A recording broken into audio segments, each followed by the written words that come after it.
Llion Pughe dwi, a dwi'n fentor efo cyswllt Ffermio, yn arbenigo mewn llety hunan-ddarpar a prynu a gwerthu eiddo. Fyswn ni gychwyn asiantaeth gosod llety hunan-ddarpar, llety gwyliau 12 mlynedd yn ôl, a dyna dwi wedi bod yn wneud o ran cael profiad o redeg hwnna, ond hefyd, fel rhywun sydd yn licio gweithredu'r hyn maen nhw'n ddeud, dwi hefyd wedi sefydlu sawl llety hunan-ddarpar yn hunan.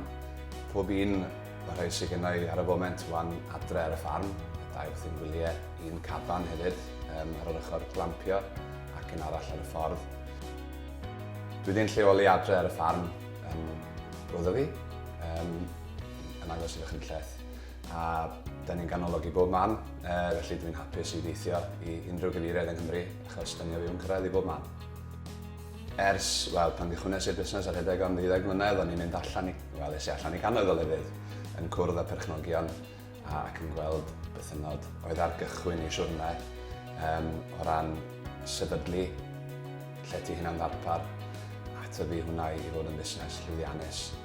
A dwi'n cael lot allan ohono fo'n bersonol i weld pobl eraill yn llwyddo. Mae wastad wedi bod yn rhywbeth dwi'n angerddol amdano mewn ffordd, gweld Cymru yn mynd amdani, cymryd i dyfodol i'w dwylo ei hun a sicrhau llwyddiant.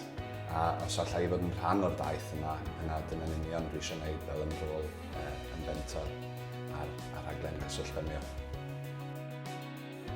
Dwi wedi dros gyfnod o flynyddoedd ac yn parhau fod yn aelod o'r fforwm Twristiaeth yn y canolbarth sydd yn cynnal deialog barhaus yn ôl ac ymlaen efo'r Llywodraeth, yn trafod polisïau, cynlluniau ac yn bwydo nôl ar ran y sector hunan-ddarpar yn benodol yng Nghymru. Ac yn ogystal â hynny, mae rhedeg busnesau ar y llinell blaen mewn ffordd wastad wedi golygu bod rhaid bod mewn cysylltiad a bod yn ymwybodol o beth sy'n digwydd yn y farchnad. Os ydych chi'n edrych am help i sefydlu eich mentor eich hun ar y fferm, neu yn edrych i dyfu portffolio boed hynny yn hunan-ddarpar neu yn portffolio ehangach, neu os ydych chi jyst yn edrych am yr llif arian a'r rhyddid ariannol yna mwyn gallu cynnal eich bywoliaeth ar y ffarm, yna mae croeso i chi gysylltu a allwch chi wneud hynny trwy gyfrwng gwefan cyswllt Ffermio a gobeithio gallwn ni weithio fo'n gilydd.